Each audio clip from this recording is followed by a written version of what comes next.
পুজোর পর অফিস খুলেছে।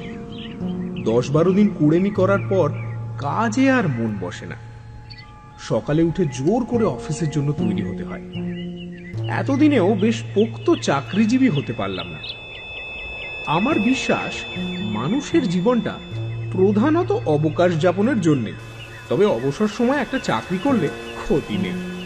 কিন্তু বর্তমান পৃথিবীর দাবি এত বেশি যে চাকরি প্রধান হয়ে উঠেছে, অবকাশটা গৌণ।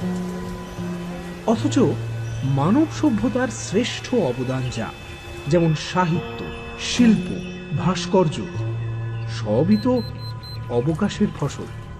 একমাত্র বার্নে পেটেন্ট অফিসে কাজ করতে করতে আইনস্টাইনের আপেক্ষিকতাবাদের আবিষ্কার ছাড়া চাকরি করে আর কে কবে অমর হয়েছে। ছুটির পর বাড়ি ফিরে চা খেতে খেতে এইসব উচ্চ মার্গের চিন্তা করছিলাম। ক্রমে যখন ধারণা হয়ে এসেছে যে চাকরি না করলে আমিও জগতে অমর কীর্তি রেখে যেতে পারি, ঠিক সেই সময় বাইরে থেকে কিশোরীর হাঁক শোনা গেল। বেরিয়ে বললাম, কি হে, ব্যাপার কি? এই যে ফিরেছো দেখছি, আজ আর তাসের আড্ডায় যেতে ইচ্ছে করছে না। চলো তারানাথকে বিজয়ার প্রণামটা করে আসি। শার্টটা গায়ে চাপিয়ে কিশোরীর সঙ্গে বেরিয়ে পড়লাম। তারানাথ রাবড়ি খেতে ভালোবাসে, কিন্তু সম্প্রতি তার যা আর্থিক অবস্থা তাতে রাবড়ি খাওয়া চলে না। কিশোরী আর আমি টাকা দিয়ে রাবড়ি কিনে নিলাম। আমাদের দেখে তারানাথের মুখ উজ্জ্বল হয়ে উঠল। বলল, বউ আর ছেলে পিলেরা ছাড়া এই তোমরাই যা বিজয়া করতে এলে এবার। এত যে জানাশোনা লোক ছিল, তারা গেল কোথায় বলো দেখি? রাবড়ি পেয়ে তারানাথ খুব খুশি। ওহ, এ তো প্রায় শেরখানেক হবেই। হ্যাঁ, অনেকদিন পর পেট ভরে রাবড়ি খাবো। আরে বসো তোমরা, চা বলে আসি। চা এলো, সঙ্গে নারকেল নাড়ু আর বাড়িতে ভাজা কুচো নিমকি। খাওয়ার পর কিশোরী পকেট থেকে অবশ্যম্ভাবী সিগারেটের প্যাকেটটি বার করল। সিগারেট ধরিয়ে তারানাথ চোখ বুজে মজ করে টান দিচ্ছে, এমন সময় কিশোরী বলল, তারানাথ, আজ বছরকার দিনটা একটা গল্প না শুনেই ফিরে যাব। তারানাথ চোখ মেলে হেসে বলল, তোমরা দুটিতে যখন এসেছো, গল্প না শুনে ফিরবে না জানি। তা কি রকম গল্প চাই? আজ আমাদের কোনো বায়না নেই, আপনি যা বলবেন। কিছুক্ষণ তারানাথ চুপ। বোধহয় মনে মনে গল্পটাকে গুছিয়ে নেবার কাজ চলছে। সিগারেটের শেষ টান দিয়ে তারানাথ বলতে শুরু করল,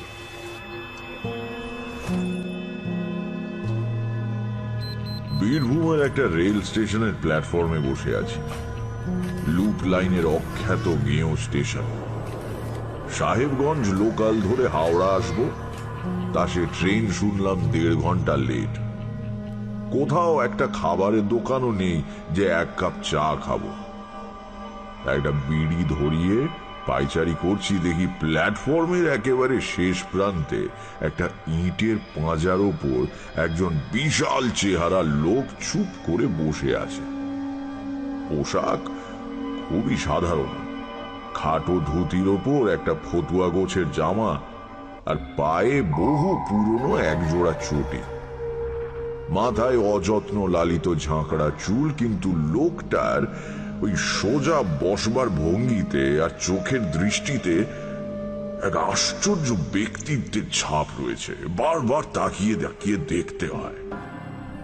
আমাকে অনেকক্ষণ একা কাটাতে হবে, কাজে আলাপ জমাবার উদ্দেশ্যে ইটের পাঁজার এক পাশে বসে পড়ে জিজ্ঞাসা করলাম, সাহেবগঞ্জ লোকাল ধরবেন বুঝি? আমার দিকে না তাকিয়ে এই লোকটা বলল, হ্যাঁ। তো সে ট্রেন তো শুনলাম 1.5 ঘন্টা দেরিতে আসছে। হ্যাঁ। দুবার এরকম একাক্ষরই উত্তর দেবার পর লোকটি এবার আমার দিকে তাকালো। বেশ বুদ্ধিদীপ্ত চোখে আমার আপাদ মস্তক দেখে নিয়ে বলল, গুরুর দর্শন লাভ ঘটেছে? হেসে বললাম, কি করে বুঝলেন? লোকটিও সামান্য হেসে বলল, হাত গুনতে হয় না, তোমার গেরুয়া আর রুদ্রাক্ষের মালা দেখেই বলা যায় যে তুমি কোন পথের পথিক। আর গুরুর ব্যাপারটা? গুরুর কৃপা না পেলে চোখে জ্যোতি ফোটে না। তোমার চোখে সেই জ্যোতি রয়েছে। তুমি বলছি বলে আবার রাগ করছো না তো? তুমি আমার চেয়ে অনেকটাই ছোট। সবিনয়ে বললাম, না না, আমাকে তুমিই বলবেন। আমার বয়স কত বলে মনে হয়?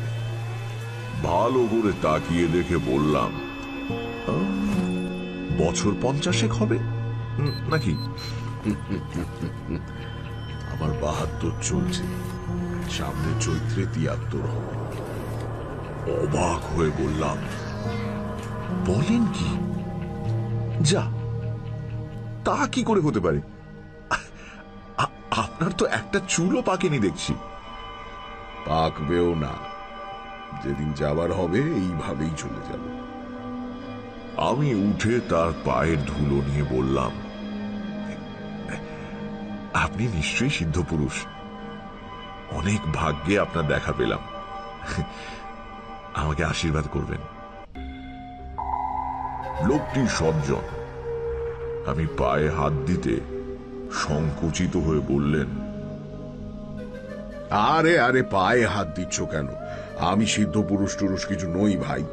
নিয়মিত প্রাণায়াম করি, তাতেই শরীর তৈরি হয়ে গেছে আর কি। জরার আক্রমণ কিছুদিন ঠেকিয়ে রাখতে পারবো। ইটের পাঁজার ওপর লোকটির পাশে জমিয়ে বসলাম। একটু একটু করে আলাপ হয়ে গেল। জানতে পারলাম তার নাম বিশ্বেশ্বর ভট্টাচার্য। লোকে বিশু ঠাকুর বলে ডাকে। এককালে মুর্শিদাবাদের কোন গ্রামে বাড়ি ছিল, এখন কিচ্ছু নেই। এই রকম ঘুরে ঘুরে বেড়ান, কোথাও কোনো বটতলায় বা মন্দিরে আশ্রয় নেন। সাধু সন্তের প্রতি গ্রামের মানুষের আকর্ষণ চিরকালের। তারা দেখতে এসে কলা মূলো যা দেয় তাতেই একটা পেট চলে যায়। জিজ্ঞাসা করলাম, তো এখন যাচ্ছেন কোথায়? উনি একটু চুপ করে থেকে বললেন, বেশি দূর নয়, এই কয়েকটা স্টেশন পরে আমার এক গুরু ভাইয়ের বাড়ি। একসঙ্গে দীক্ষা নিয়ে দুজনে কিছুদিন সাধনা করেছিলাম। পরে সে অবশ্য বিয়ে থা করে সংসারী হয়। ধানের ব্যবসা করে কিছু টাকাও করেছিল। সেটাই তার কাল হলো শেষ অব্দি। নড়ে বসে বললাম, কিরকম? বিশু ঠাকুর বললেন, আমার সেই বন্ধু রাম রাম ঘোষাল, দিন 10-12 আগে খুন হয়েছে। সে কি? খুন? কেন?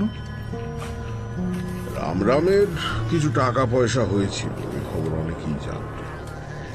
নিজের বসত বাড়ি থেকে একটু দূরে বাঁশ ঝাড়ের পেছনে রামরাম একখানা ঘর তুলেছিল। সেখানে রাত্রিরে গিয়ে সাধন ভজন করবার চেষ্টা করত। গৃহী হয়েও এই অভ্যেসটা ছাড়তে পারেনি। এই ঘরেরই মাটির মেঝেতে টাকা পুঁতে রেখেছিল রামরাম। তাকে মেরে মাটি খুঁড়ে সবকিছু নিয়ে চলে গেছে। কে করলো এই কাজ? বিশু ঠাকুর বললেন, জানি না, তবে যে করেছে তাকে শাস্তি পেতেই হবে। যে কাঠায় মাপ, সে কাঠায় শোধ, বুঝলে? ঠাকুরের গলার স্বরে একটু অবাক হলাম। এ শুধু প্রিয় বন্ধুর অক্ষম হাহাকার নয়, এ কথার পেছনে দৃঢ় প্রত্যয় লুকিয়ে রয়েছে। কিন্তু অজ্ঞাত হত্যাকারীর বিরুদ্ধে বিশু ঠাকুর কি বা করতে পারেন তা বুঝলাম না। তুমি কোথায় চলেছ? হেসে বললাম, কোথাও না, মানে কোনো ঠিক নেই আর কি। বাড়িতে ভালো লাগে না, তাই ঘুরে ঘুরে বেড়াই। আর সাধু সন্ন্যাসী দেখা পেলে তাদের সঙ্গ লাভের চেষ্টা করি। এই যেমন এখন ইচ্ছে করছে আপনার সঙ্গে থাকি। বিশু ঠাকুর এই প্রথম হাসলেন, বললেন, আমার সঙ্গে থাকতে চাও? বেশ, চলো, আমার কোনো আপত্তি নেই। খাওয়া দাওয়া কিন্তু আমার যা জুটবে তোমারও তাই, আবার নাও জুটতে পারে। চলবে তো? আমার অভ্যেস আছে।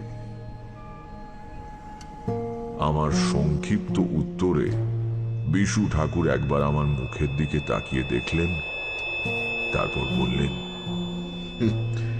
বেশ, চলো তাহলে। অখ্যাততর একটি স্টেশনে নেমে মাইল 6 হেঁটে ভোর সন্ধেবেলা রামরাম ঘোষালের গ্রামে পৌঁছানো গেল। বিশু ঠাকুর আগে দু একবার এ গ্রামে এসেছেন। তিনি হনহন করে হেঁটে গ্রামের একেবারে শেষ প্রান্তে একটা বড় 8চালা বাড়ির সামনে দাঁড়ালেন। মাঝখানে উঠোন গিলে গায়ে গায়ে লাগা অনেকগুলো ঘর। উঠোনে তুলসী মঞ্চ, ঘরে ঘরে আলো জ্বালার উদ্যোগ চলছে, সঙ্গে কয়েকটি শিশুর কলরব শোনা যাচ্ছে। কিন্তু সব মিলিয়ে বাড়ির পরিবেশে একটা শোকের বিষণ্ণতা পরিব্যাপ্ত হয়ে আছে। বিশু ঠাকুর আমার হাত ধরে উঠোনে এসে দাঁড়ালেন। গৃহস্বামী এগিয়ে এসে অতিথিকে আপ্যায়ন না করলে অতিথির পক্ষে দাঁড়িয়ে থাকাটা বড় অস্বস্তিকর হয়ে পড়ে। এ বাড়ির কর্তা এখন কে জানি না, কাজেই আমরা চুপ করে দাঁড়িয়েই রইলাম। মিনিট 10 পরে উঠোনের ওধারের একটা ঘর থেকে প্রদীপ হাতে এক বিষণ্ণ মূর্তি মহিলা বেরিয়ে তুলসী তলায় আসতে গিয়ে আমাদের দেখে থমকে দাঁড়িয়ে বললেন, কে কে ওখানে? বিশু ঠাকুর 2 পা এগিয়ে গিয়ে বললেন, বৌমা, আমি বিশ্বেশ্বর ভট্টাচার্য। চিনতে পারছো? রাম রাম থাকতে আমি এসেছিলাম কয়েকবার। মহিলাটি এক মুহূর্ত নীরব থাকবার পর চিৎকার করে কেঁদে উঠল।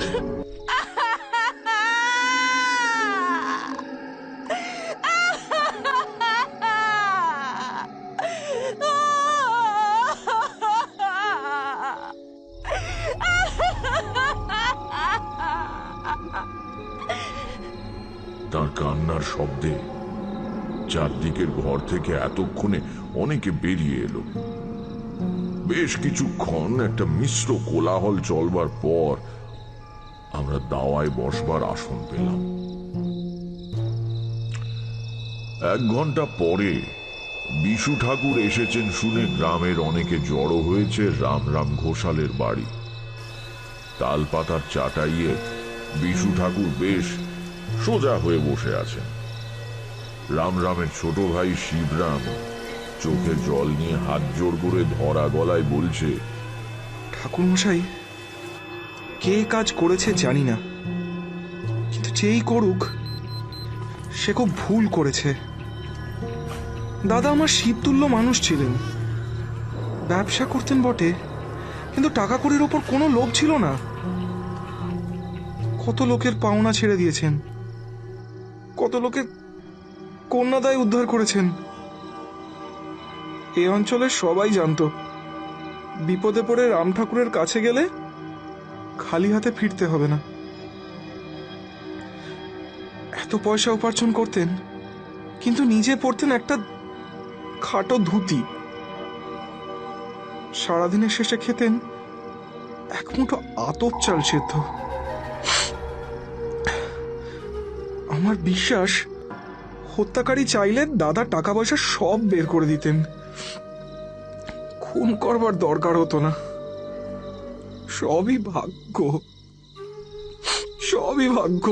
বিশু ঠাকুর জিজ্ঞেস করলেন, ও, পুলিশ কি বলছে?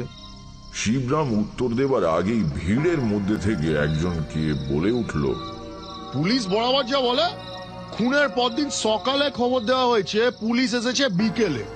কি ঝামেলা ভাবুন তো। আবার দারোগা বলে দিয়েছিল পুলিশ পৌঁছানোর আগে যেন মৃতদেহ সৎকার করা হয়। সেই দেহ নিয়ে পরদিন রাত 12টা অবধি সবাই বসে। এদিকে পুলিশের কি হম্বিতম্বি, পারলে গ্রাম শুদ্ধ লোককে ফাঁসি কাটে তুলে দেয়। তারপর পুলিশও চলে গেল, সবকিছু মিটে গেল। খুনে আর কোথায় ধরা পড়েছে? বিশু ঠাকুর বিষণ্ণতা মাখানো গলায় বললেন, ঠিকই, পুলিশের অপদার্থতা আর কারো জানতে বাকি নেই। খুনিকে তারা ধরতে পারবে বলে আমার বিশ্বাসও হয় না। রাম রাম এমন বেঘরে মারা যাবে স্বপ্নেও ভাবিনি। না, এ খুনের কিনারা কিছু হবে না। আমি একটু অবাক হয়ে বিশু ঠাকুরের মুখের দিকে তাকালাম। এই আজই কয়েক ঘন্টা আগে উনি জোর দিয়ে বলেছেন খুনিরা শাস্তি পাবেই, আবার এখন বলছেন হত্যার কিনারা হবে না। ব্যাপারটা কি? কিন্তু বিশু ঠাকুর সত্যিই যেন কেমন হতাশ আর হাল ছড়া ভঙ্গিতে বসে রয়েছেন, আর চোখে মুখে শোকের ছায়া। আসলে বন্ধুর মৃত্যুতে বুড়ো মানুষ হয়তো রেগে গিয়ে ওসব কথা তখন বলেছিলেন। সত্যি তো, কি করে আর এখন ধরা যাবে হত্যাকারীকে? ইতিমধ্যে একজন দীর্ঘ দেহ শ্যামবর্ণ লোক ভিড়ের থেকে একটু আলাদা হয়ে দাওয়ার এক প্রান্তে বসে সবার কথা শুনছিল। গ্রাম্য মানুষদের থেকে তার ব্যক্তিত্বকে কিছুটা আলাদা করে বোঝা যায়। অন্য সবাই বেশিরভাগই খালি গায়ে এসেছে, কেবল এই লোকটির গায়ে হাফ হাতা নীল শার্ট। এসব শহুরে ধাঁচ লোকটা পেল কোথায় এই ভাবছি, এমন সময় লোকটা বলে উঠল, খুনের কিনারা হবে না বলছেন? ভাবলেও খারাপ লাগে। রামজাঠার মতো লোক খুনের শাস্তি না হলে তার আত্মা শান্তি পাবে না। কিছুই কি করার নেই? সে কথার উত্তর না দিয়ে বিশু ঠাকুর লোকটির দিকে তাকিয়ে প্রশ্ন করলেন, তুমি কে? লোকটি যেন একটু থতমত খেয়ে বলল, আগে আমি হরিপদ। রাম রামের ভাইপো? আগে না, ওকে ছোটবেলা থেকেই জ্যাঠামশাই বলে ডাকি। উনি আমার বাবার বন্ধু ছিলেন। গতবার এসে তো তোমাকে দেখেছি বলে মনে হয় না। হরিপদ বলল,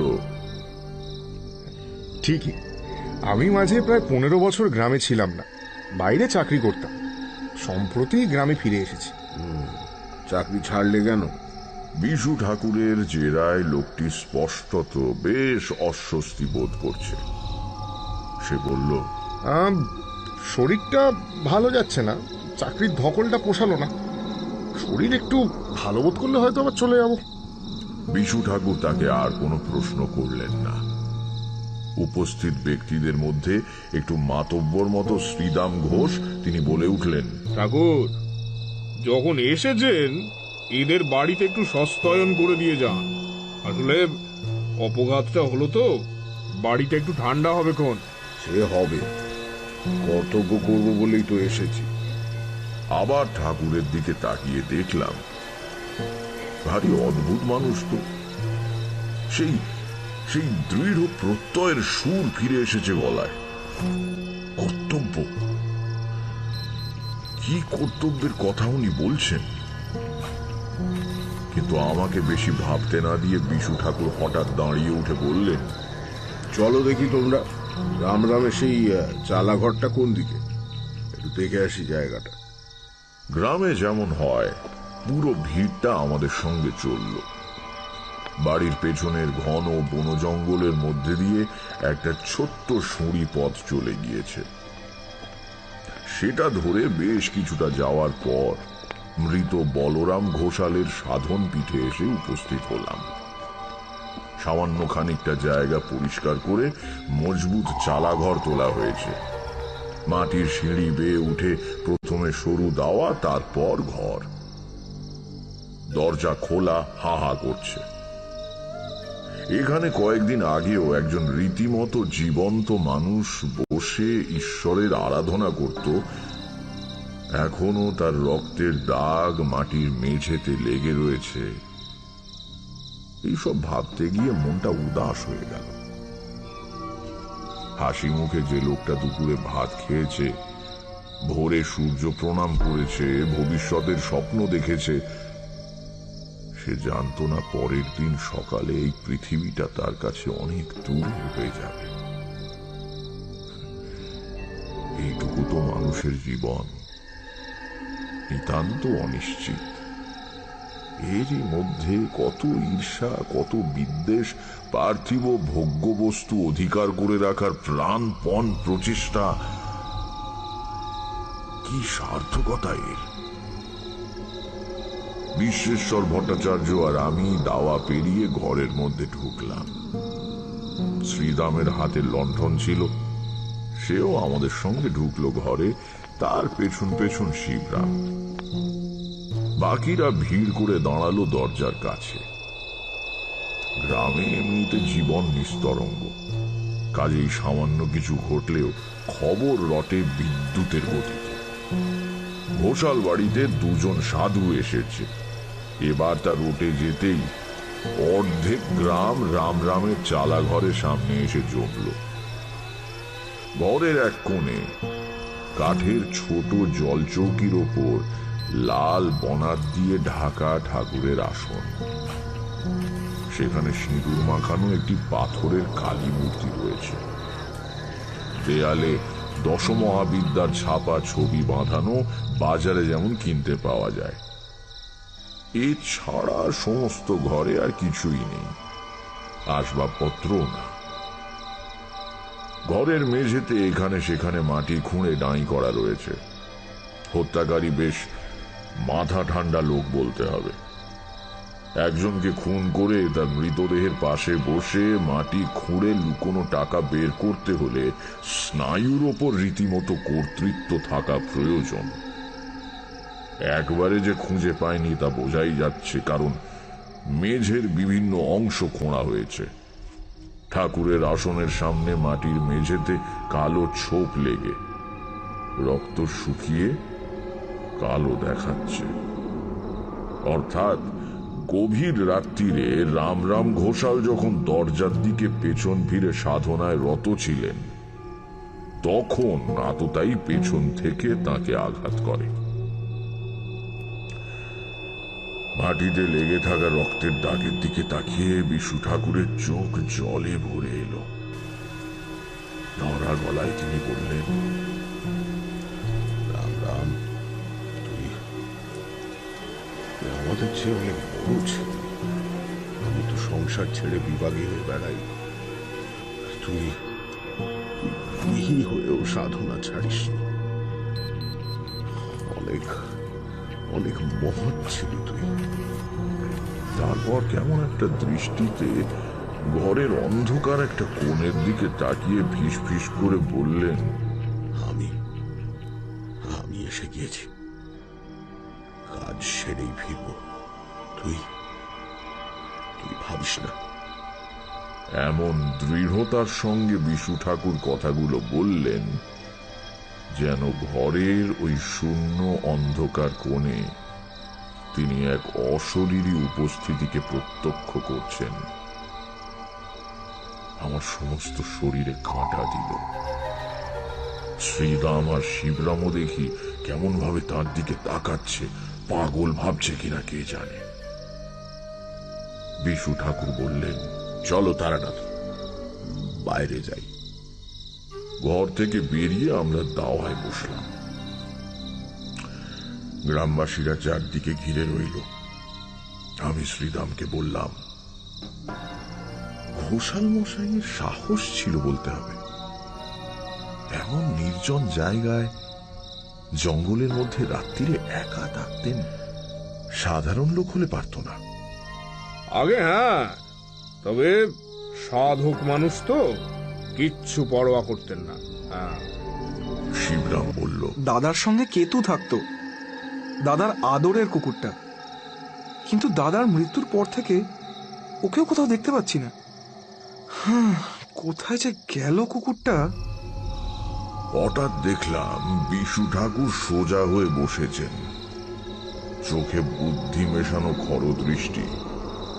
বললেন, কেতু কি দেশি কুকুর? আগে বিলিতি কুকুর আর এই গ্রামে কোথা থেকে পাচ্ছি বলুন? তবে দেশি কুকুর বলে ওকে কেউ অবহেলা করতে সাহস পেত না। এই বিশাল চেহারা কেতু, সিংহের মতো থাবা, ভারী গলায় তার গর্জন শুনলে অচেনা লোকে নাড়ি ছেড়ে যেত। বাড়ির কাছে কারো আসার উপায় ছিল না, বাঘের মতো কুকুর ঠাকুর মশাই। দাদার পেছন পেছন ঘুরতো সারাদিন। দাদা রাত্রিরে এখানে এলে কেতু দরজার কাছে চুপটি করে এসে বসে থাকতো। তাকে আর দেখতে পাওয়া যাচ্ছে না বলছো? না ঠাকুর মশাই, দাদা মারা যেতে কোথাও চলে গিয়েছে হয়তো। জন্তু জানোয়াররা সব বুঝতে পারে তো। বিশু ঠাকুর যেন বিষয়টা ঝেড়ে ফেলার মতো করে শিবরামকে বললেন, তা হবে হয়তো। যাক গে সে কথা, আমরা কিন্তু আজ রাত্রিটা এখানেই থাকবো, বুঝলে? শিবরাম অবাক হয়ে বলল, এখানে কি করে থাকবেন? পাড়া থেকে এতটা দূরে বনের মধ্যে। আমাদের কোনো অসুবিধা হবে না, শুধু কিছুটা দুধ দিয়ে যেও আর এক বোঝা শুকনো কাঠ, ধুনি জ্বালাবো। শিবরাম বলল, আমি গিয়েই কাঠ আর দুধ পাঠিয়ে দিচ্ছি। যদি বলেন চাল ডালার নতুন হাঁড়িও দিচ্ছি, বরং দুটো ভাত ফুটিয়ে নিয়ে। বিশু ঠাকুর দৃঢ় গলায় বললেন, প্রয়োজন হবে না, আমি রাত্রিরে দুধ ছাড়া কিছু খাই না। ঠিক আছে, পাঠিয়ে দিচ্ছি ঠাকুর মশাই। তবে আজ আমাদের বাড়িতে থাকলেই ভালো করতেন। আমার এরকম বাইরে থেকেই অভ্যেস, কারণ বাড়িতে থাকলে ঘুমোতে পারবো না। তাছাড়া ভয় কি, এখান থেকে চেঁচিয়ে ডাকলে তো তোমরা শুনতে পাবে, তাই না? আগে হ্যাঁ। তবে ঠিকই আছে, কাল আমরা চলে যাব, একটা রাত এখানেই কেটে যাবে। যার সঙ্গে এত বন্ধুত্ব, যাকে নিয়ে সম্পর্ক, সেই যখন রইল না। তারপর একটা দীর্ঘ নিঃশ্বাস ছেড়ে বিশু ঠাকুর বললেন, আর মায়া বাড়াবো না। ঠাকুরের গলাটা যেন বড়ই অভিনয় অভিনয় ঠেকল। এত দীর্ঘশ্বাস ফেলে হাহুতাশ করবার লোক উনি নন। কি ব্যাপার বুঝতে না পেরে আমি চুপ করে রইলাম। বিশু ঠাকুর আবার বললেন, সত্যি মানুষের কি কপাল! টাকা পয়সা তো মেজে খুঁড়ে নিয়ে গেলই, গ্রামের কালী মন্দিরটাও আর হলো না। ভিড়ের মধ্যে সামান্য গুঞ্জন চলছিল, হঠাৎ সেটা থেমে গেল। সবাই নতুন কথা শুনে বিশু ঠাকুরের মুখের দিকে তাকিয়ে আছে। শ্রীরাম ঘোষ বলল, আগে ঠাকুরমশাই, এই কালী মন্দিরের কথাটা কি বললেন? ঠিক তো বুঝতে পারলাম না। কেন, তোমরা জানো না? রাম ঠিক করেছিল গ্রামে বিরাট কালী মন্দির প্রতিষ্ঠা করবে। স্বপ্নে আদেশ পেয়েছিল নাকি দেবীর কাছ থেকে, এজন্য কিছু সোনা কিনে জমিয়ে রেখেছিল বেচারা। সে সব তো হত্যাকারী নিয়ে গেল। শিবরাম অবাক হয়ে বলল, দাদা সোনা কিনে জমিয়ে রেখেছিল? বলেন কি ঠাকুর মশাই? কই, আমরা তো কিছু জানতাম না। জানবে কি করে, গোপনে করছিল তো কাজটা। মন্দির প্রতিষ্ঠা হলে দেখতেই পেতে। গতবার যখন আসি, আমাকে এক মুঠো পাকা সোনার গিনি দেখিয়েছিল। এই কবছর না জানি আর কত গিনি জমেছিল। সবই পরের ভাগে চলে গেল। মন্দিরটা হলে তোমাদেরই থাকতো। মেঝে খোঁড়ার কথা শুনেই বুঝেছি হত্যাকারী আর কিছু রেখে যায়নি। ভিড়টা আস্তে আস্তে পাতলা হয়ে এলো। এত বড় খবরটা বাড়ি গিয়ে সবাইকে জানাতে হবে তো। শিবরামও শেষ পর্যন্ত আমাদের প্রণাম করে উঠে পড়ল। লণ্ঠনটা রইল ঠাকুর মশাই, তেল ভরা আছে। হঠাৎ পেছন থেকে বিশু ঠাকুর তাকে ডাকলেন, শিবরাম, শোনো। আগে দুধটা তুমি নিজে দিয়ে যেও, কারোর হাতে পাঠিও না। আর শিবরাম বিনীত ভঙ্গিতে দাঁড়িয়ে অপেক্ষা করতে লাগলো। রামের কুকুর কেতুর গায়ের রং কি ছিল বলতে পারবে? লাল কি? একটু বিস্মিত হয়ে শিবরাম বলল, হ্যাঁ, আগে না, কালো, মিশমিশে কালো। কেন বলুন তো? না, এমনি মনে হলো তাই জিজ্ঞেস করলাম।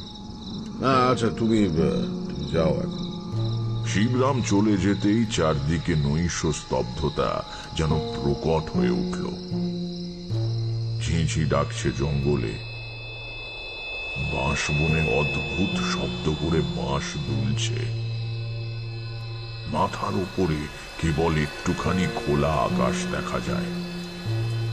অজস্র নক্ষত্র ফুটেছে কালো রাত্রির পটে। আবহাওয়া বেশ সুন্দর, তেমনি গরমও নেই, আবার ঠান্ডাও নয়। বিশ্বেশ্বর ভট্টাচার্যের গলা শুনতে পেলাম। রাত্রির নির্জনতার মধ্যে বেজে উঠেছে।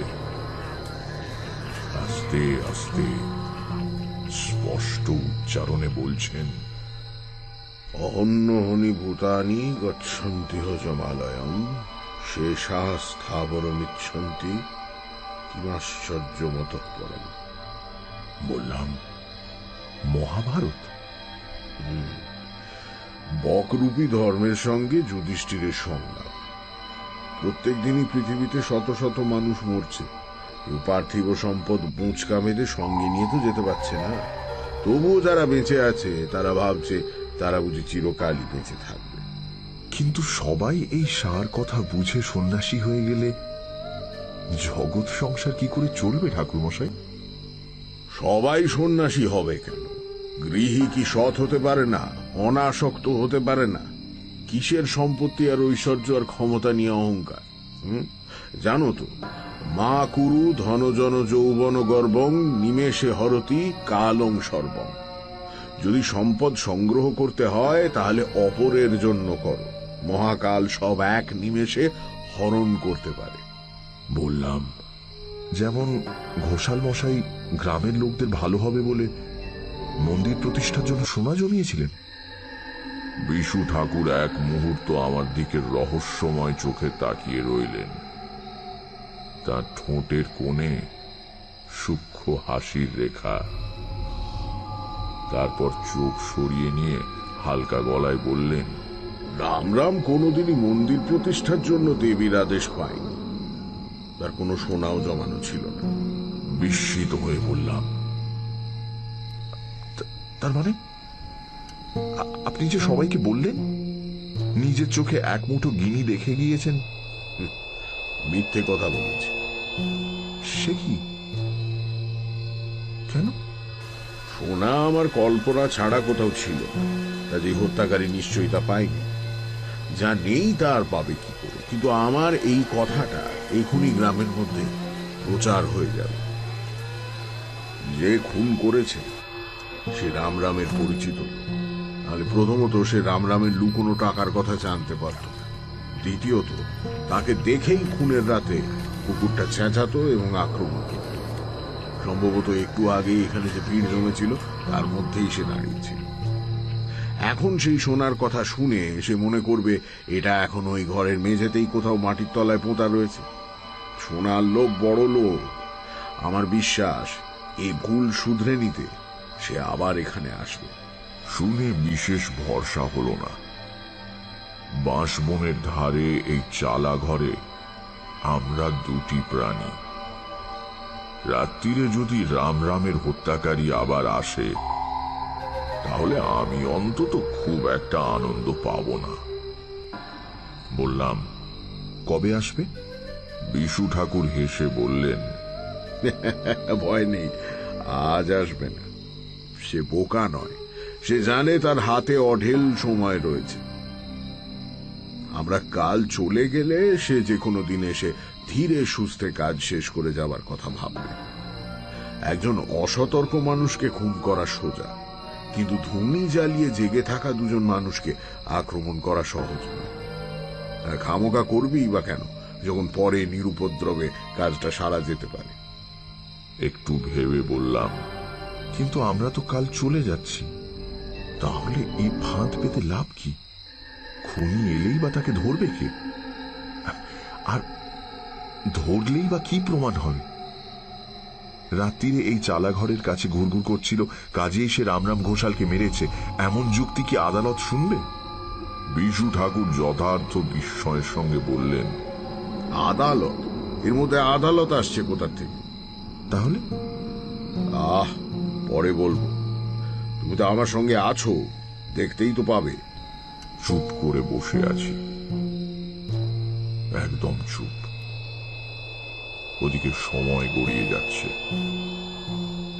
বিশু ঠাকুর আপন মনে গুনগুন করে একটা শ্যামা সঙ্গীত গাইছেন।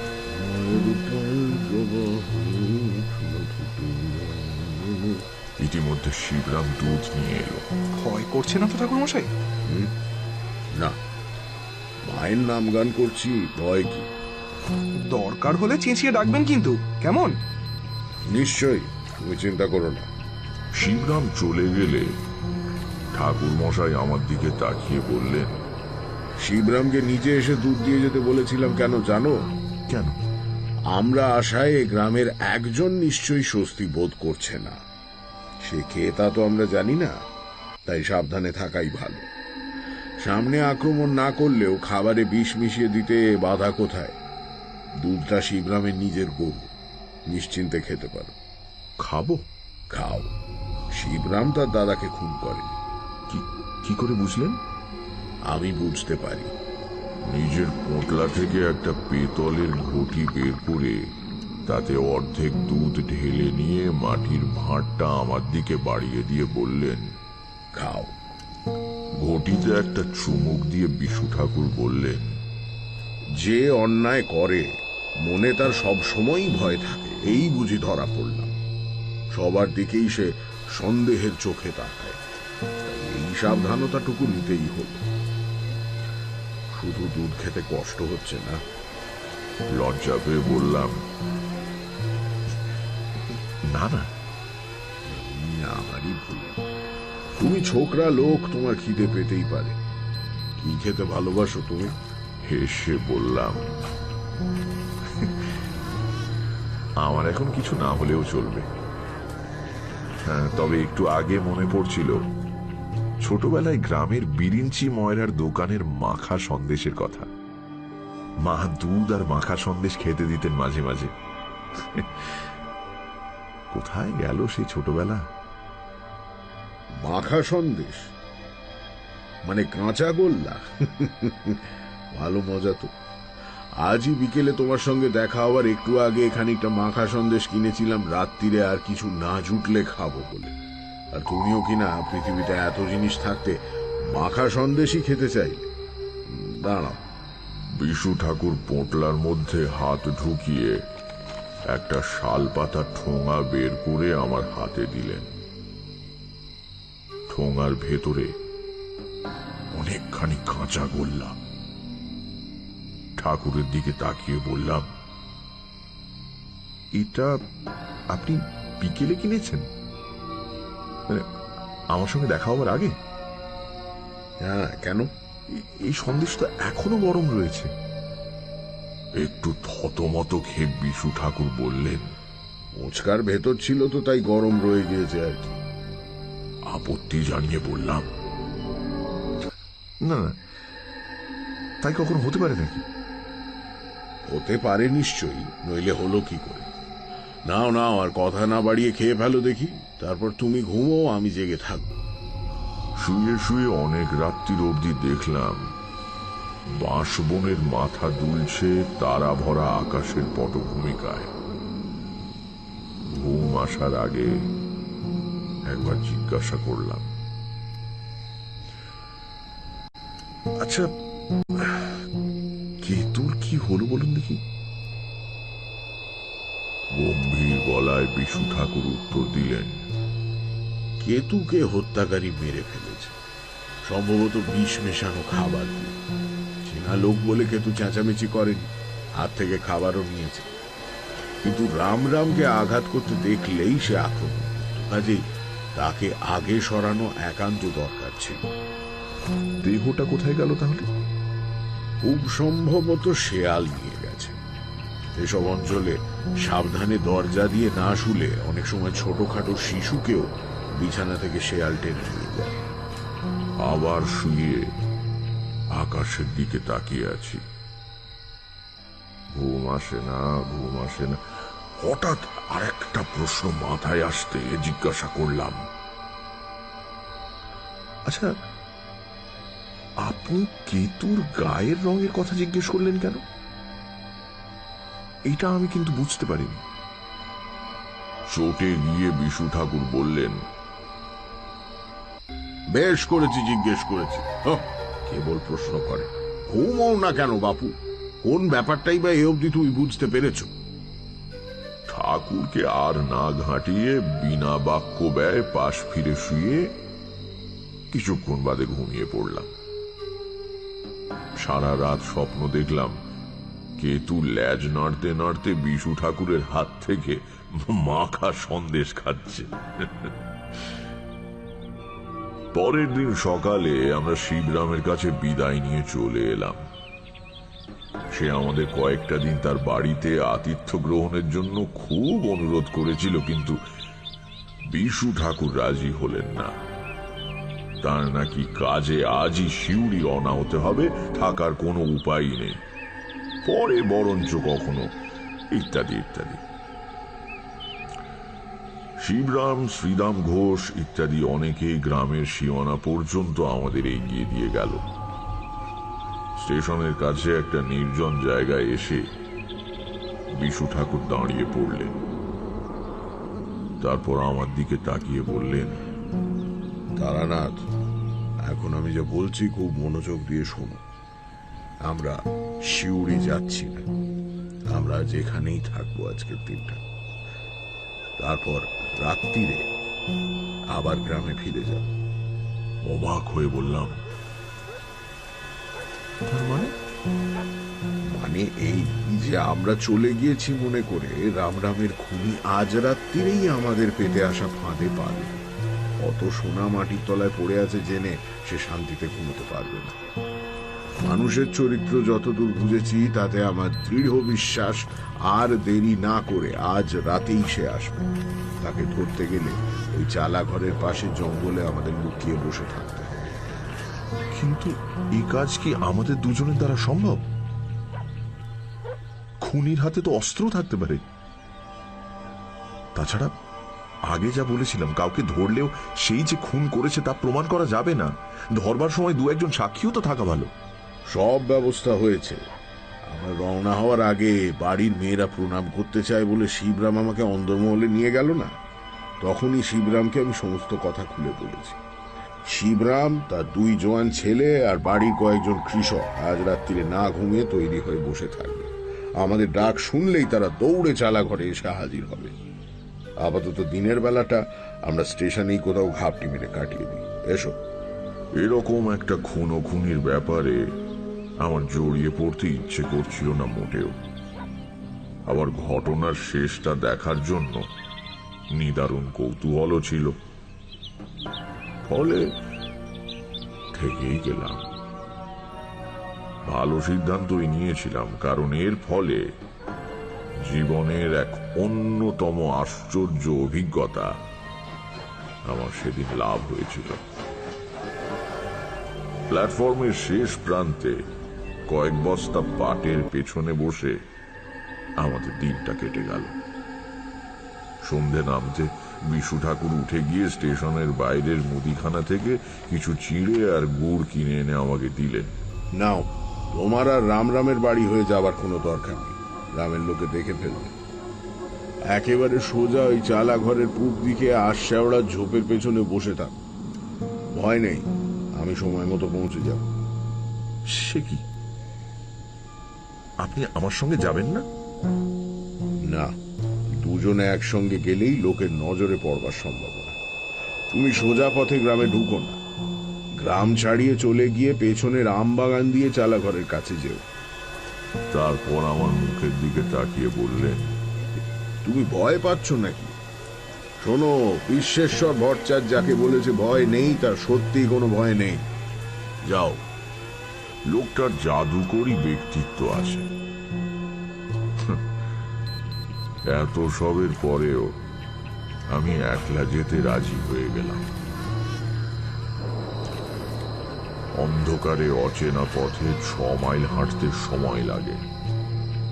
রামরাম ঘোষালের চালা ঘরের পূব দিকে আশশেওড়ার ঘন ঝোপের পেছনে যখন গুছিয়ে বসলাম, ততক্ষণে বেশ রাত হয়েছে। অন্তত পল্লীগ্রামে একেই রাত বলে। দূরে কোথাও সংকীর্তন হচ্ছিল। ক্রমে সেটাও বন্ধ হয়ে গেল। বাঁশ ঝাড়ে মাটির ওপর পড়ে থাকা শুকনো বাঁশ পাতার ওপর দিয়ে মাঝে মাঝে খসখস করে কি যেন যাতায়াত করছে। তাছাড়া আর কোথাও কোনো শব্দ নেই। চুপ করে বসে আছি, কিন্তু কিচ্ছু না করেই বা কতক্ষণ বসে থাকা যায়? রাত কত হলো কে জানে। আর পিসু ঠাকুরই বা আসছেন না কেন? আমাকে এরকম বিপদের মুখে ঠেলে দিয়ে তার কি এত দেরি করা উচিত হচ্ছে? মশাও কামড়াচ্ছে বেশ, কিন্তু পাছে শব্দ হয় সেই ভয় চাপড় দিয়ে মশা মারতে পারছি না। হাত নেড়ে নেড়ে দাঁড়াচ্ছি, সঙ্গে নিজের উপর বেশ রাগও হচ্ছে। জীবনে অনেক কিছু করেছি বটে, কিন্তু কখনো একজন অচেনা হত্যাকারীকে ধরবো বলে রাত্রির বেলা সাপ খোপের ভয় উপেক্ষা করে মশার কামড়ে অতিষ্ঠ হয়ে ঝোপের আড়ালে বসে থাকিনি অন্তত। এইভাবে বহুক্ষণ কেটে যাওয়ার পর আমার সত্যি খুব ভয় করতে লাগলো। ব্যাপার কি? স্টেশন থেকে 6 মাইল পথ হেঁটে আসতে যতক্ষণই লাগুক, তাতে এত দেরি তো হতে পারে না। পিসু ঠাকুরের কি হলো? আমার কাছে কড়ি না থাকলেও আন্দাজ করতে পারছি রাত অনেক হয়েছে। একা এইভাবে বসে থাকা বিপজ্জনক বটে। উঠে শিবরামের বাড়ির দিকে চলে যাব কি? কিন্তু ধরা যাক আমিও উঠলাম, আর ওদিক থেকে রামরাম ঘোষালের হত্যাকারী এসে হাজির হলো, সেটাই বা কি এমন সুখকর ব্যাপার হবে? না, তার চেয়ে চুপ করে বরং এভাবে বসে থাকাটাই ভালো। যদি বিশু ঠাকুর না আসেন, অথচ রামের হত্যাকারী এসে উপস্থিত হয়, তাহলে সে সমস্তটা ঘরের মেঝে থেকে উঠোন অব্দি খুঁড়ে ফেললেও আমি চেঁচাবো না। কখনো জানি না আমার জীবনের এক আশ্চর্য অভিজ্ঞতার মুহূর্ত কতটা কাছে এসে গিয়েছে। নাকের ফুটোয় একটা মশা ঢুকে পড়ায় হাঁচি এসেছিল প্রাণপণে। হাত মুঠো করে চোয়াল শক্ত করে সজোরে হেঁচে ফেলবার ইচ্ছে দমন করবার চেষ্টা করছি, এমন সময় আমি যেখানে বসে আছি তার উল্টো দিক দিয়ে, অর্থাৎ বাঁশ বাগানের পাশের জঙ্গল ঢেলে সন্তর্পণে কার আসবার আওয়াজ পেলাম। হাঁচি আপনি বন্ধ হয়ে গেল। বিশু ঠাকুর এলেন কি? কিন্তু তিনি এলে আমি যে পথে এসেছি সেই পথে মাঠের মধ্যে দিয়ে ঘুরে আসবেন, নয়তো শিবরামের বাড়ির থেকে শুঁড়ি পথটা ধরে আসবেন। কিন্তু ও রাস্তায় নয়, ওটা তো গ্রামের ভেতর থেকে আসবার রাস্তা। রামরাম ঘোষালের চালা ঘরটা অন্ধকারের স্তূপের মতো দাঁড়িয়ে রয়েছে। জঙ্গল ভেদ করে তার পাশে ফুটে উঠল একটা ছায়া মূর্তি, বেশ লম্বা মতো, হাতে সম্ভবত একখানা শাবল। লোকটা সন্দিগ্ধ ভাবে এদিক ওদিক তাকাচ্ছে। আমি যেভাবে যেখানে বসে আছি তাতে আমাকে দেখতে পাওয়া সম্ভব নয়, কিন্তু প্রচন্ড ঝুঁকির কাজে প্রবৃত্ত হলে মানুষের স্নায়ু এক ধরনের বিশেষ সংবেদনশীলতা লাভ করে। তাই দিয়ে লোকটা হয়তো অনুভব করেছে আজ রাতে এই জায়গা তার পক্ষে নিরাপদ নয়। ততক্ষণে আমি কিন্তু লোকটাকে চিনে ফেলেছি। হরিপদ। কি নৃশংসতা মানুষ টাকার লোভে করতে পারে! বাবার বন্ধুকে হত্যা করতে তার হাত কাঁপেনি, আবার আজ এসেছে সোনার লোভে। হরিপদর মনোবল বোধহয় ভেঙে পড়ল। ইতস্তত করে সে ফিরে যাওয়ার উদ্যোগ করছে। আমার চুপ করে দেখে যাওয়া ছাড়া অন্য কোনো গতি নেই। এমন সময় আমার বাঁদিকে খুব কাছে ঝোপের মধ্যে একটা আওয়াজ শুনে চমকে তাকিয়ে অবাক হয়ে গেলাম। বুকের মধ্যে বিস্ময়ে আর আতঙ্কে ঢেউ খেলে উঠল। কখন যেন আমার ঠিক গা ঘেঁষে এসে দাঁড়িয়েছে একটা বাঘের মতো মিশমিশে কালো কুকুর। তার প্রগাঢ় নিঃশ্বাসের শব্দ স্পষ্ট শুনতে পাচ্ছি। এক দৃষ্টে সে ঝোপের ফাঁক দিয়ে হরিপদের দিকে তাকিয়ে রয়েছে। হরিপদ বোধহয় কিছু শুনতে পেয়েছিল। সে ফিরে দাঁড়িয়েছে। তার সমস্ত শরীর শক্ত, শাবলটাও শক্ত করে ধরে আছে। একটা গম্ভীর গর্জন করে কুকুরটা লাফিয়ে গিয়ে হরিপদর সামনে খোলা উঠোনে পড়ল। একবার সেদিকে তাকিয়ে মহা আতঙ্কে তীব্র আর্তনাদ করে উঠল হরিপদ। আমি এমন রক্ত জমানো ভয়ের আর্তনাদ আর কখনো শুনিনি। সঙ্গে সঙ্গে হরিপদ হাতের শাবলটা সজোরে ছুঁড়ে দিল কুকুরটার দিকে।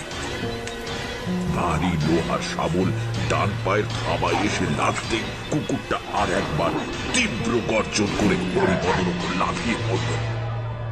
শনিপথের দিকে কাদের গলার আওয়াজ শোনা যাচ্ছে।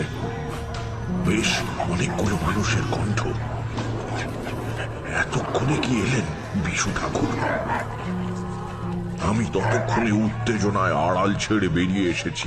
কেন যেন বুঝতে পেরে গিয়েছি হরিপদকে আর ভয় করবার কোনো কারণ নেই। শিবরামের গলা শোনা যাচ্ছে। ভয় নেই ঠাকুর মশাই, এই যে আমরা এসে গেছি সবাই। এদিকে উঠোনে মাটিতে পড়ে দু হাত দিয়ে আত্মরক্ষার ব্যর্থ চেষ্টা করছে হরিপদ। কি এক অপার্থিব আতঙ্ক দেখে যেন তার নিজের পেশির ওপর সব কর্তৃত্ব চলে গিয়েছে। তার বুকের ওপর শরীরের ঊর্ধ্বাংশ চাপিয়ে দিয়ে গলায় দাঁত বসাবার সুযোগ খুঁজছে কুকুরটা। ডান থাবা দিয়ে ঝরঝর করে রক্ত পড়ছে, সেদিকে তার কোনো ভ্রুক্ষেপ নেই। আমার পাশে লোকজন নিয়ে পৌঁছে গিয়েছে শিবরাম। গ্রামের আরো লোকজন ছুটে আসছে, তাদেরও গলার শব্দ শুনতে পাচ্ছি। কুকুরটার দিকে একবার তাকিয়েই শিবরাম চিৎকার করে উঠল, কেতু, তুই তুই কোথা থেকে এলি? কেতু ততক্ষণে হরিপদর টুটি কামড়ে ধরেছে। হরিপদর দুহাত অবশ হয়ে এলিয়ে পড়েছে দুদিকে।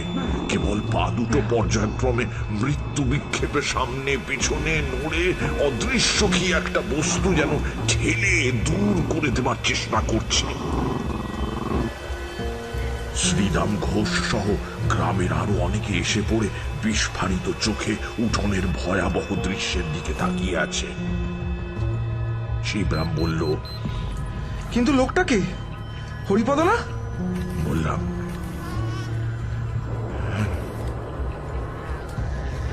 এতক্ষণে সম্বিত ফিরে পেয়ে শিবরামের কৃষানেরা লাঠি উঁচিয়ে তাড়া করে গেল। কেতু সরে গিয়ে মুখ তুলে তাকালো একবার। তার কষ বেয়ে গড়াচ্ছে তাজা রক্ত। তারপরে এক লাফে কেতু পাশের ঝোপে পড়ে মিলিয়ে গেল। শোনা গেল শুকনো বাঁশ পাতার উপর তার পায়ের শব্দ দূরে মিলিয়ে যাচ্ছে। কৃষানেরা যখন ধরাধরি করে হরিপদর দেহ রামরাম ঘোষালের চালা ঘরের দাওয়াই এনে রাখলো, তখন সেই দেহে আর প্রাণ নেই। শিবরাম বলল, শেষে হরিপদ এই কাজ করলো? ছি ছি ছি ছি ছি, দাদা ওকে নিজের ছেলের মতো ভালোবাসতেন। আমি জিজ্ঞাসা করলাম, ঠাকুর মশাই কোথায়? তিনি তো আপনার সঙ্গেই ছিলেন, আপনার সঙ্গেই থাকবার কথা। আপনি জানেন না? কিন্তু কেতু এলো কোথা থেকে? উত্তরটা পেলাম বিশু ঠাকুরের সঙ্গে দেখা হবার পর। তিনি পরম প্রশান্ত মুখে প্ল্যাটফর্মের চায়ের দোকানে বসে গরম চা খাচ্ছিলেন। আমাকে দেখে বললেন, এই যে তারানাথ, এসো, চা খাবে? আমার আর কালকে যাওয়া হলো না, বুঝলে। তুমি চলে যাবার পর বললে বিশ্বাস করবে না, ঘুমিয়ে পড়েছিলাম। এক ঘুমে রাত কাবা। জেগে দেখি ভোর হয়ে এসেছে। ভাবলাম আর এতটা পথ হেঁটে কি হবে, তুমি নিশ্চয়ই এসে পড়বে সকালে। তা কি হলো বলো রাত্রিরে? খামোকা জাগতে হলো তো? নিতান্ত গা জ্বালা করা সত্ত্বেও সমস্ত ঘটনা তাকে বললাম। তার বিশেষ কোনো ভাব পরিবর্তন হলো বলে তো মনে হলো না। চায়ের শেষ চুমুক দিয়ে পেয়ালা নামিয়ে রাখতে রাখতে বললেন, আচ্ছা, শেষ অব্দি হরিপদর এই কাজ? এটা একেবারে নরাধম। ঠিক শাস্তি পেয়েছে। আপনি বলেছিলেন কেতু মারা গেছে। ভুল বলেছিলাম। বেঁচে আছে তো দেখাই যাচ্ছে। যাকে ট্রেনের প্রথম ঘন্টা পড়েছে, টিকিট কাটকে যাও।